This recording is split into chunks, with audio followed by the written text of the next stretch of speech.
Habang nagpapahinga ako, nakita ko sa tatay humingi ng tulong sa ibang riders dahil naubusan daw siya ng gas at wala siyang dalang pera at agad ko inalok ng tulong si tatay.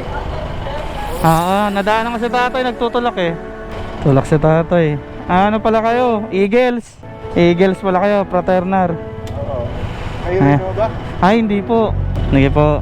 Sige tay, ako na bahala dyan. Siguro makakawi ka na yan tay. Maraming salamat. Okay lang yan tay. Pag may nangalaan din ng tulong tay, tulungan mo rin ha.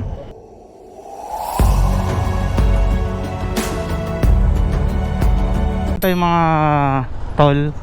Ito yung nangingi ng baray sa tatay. So wala kasi siya panggas. Sagot ko ng panggas na ito. Tay, wala kayong gas. Tulak kita sa gasolinahan doon sa may kanto. Tara, dali.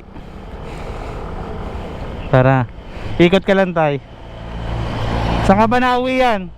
Dito lang sa SIS, malapit. JSIS. Sige, up. Sige tay. Tulak na kita tay.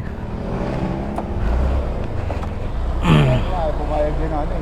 May minimum din eh. May minimum. Oo, 60 daw eh. Wala kang dalang pera. Saan ka pa galing yan? Sa ano ba pa?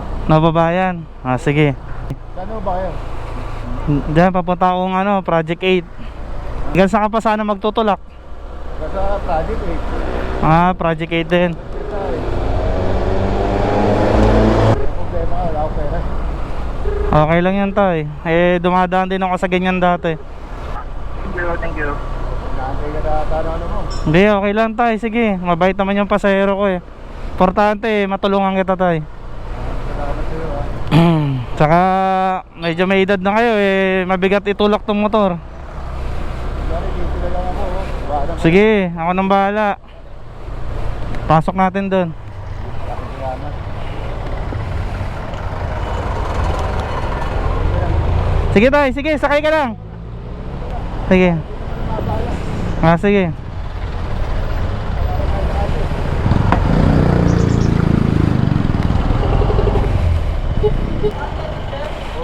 Nadaanan ko si tatay, nagtutulak eh. Tulak si tatay. Ano pala kayo? Eagles? Kuya pala kayo no. Kaso hindi ako kuya eh. Ayun ba? Ay, hindi po. Mga kaibigan ko, mga Eagles. Sige po. Sige tay, ako na bahala dyan. Siguro makakawi ka na yan tay. Maraming salamat. Okay lang yan tay. Pag may nangalaan din ng tulong tay, tulungan mo rin ha. Tulungan lang tayo, balik mo na lang sa iba ha. Ingat tayo, pangalan mo tay? Po. Kuya Tatay Kevin. Oo. Sige. Ako sa JSIS. JSIS. Sige, ingat tayo. Apo. Andar? Andar yan? Ingat tayo. Salamat. Sige tayo. Bawi mo lang din sa iba. Sige tayo. God bless you tayo. Ingat.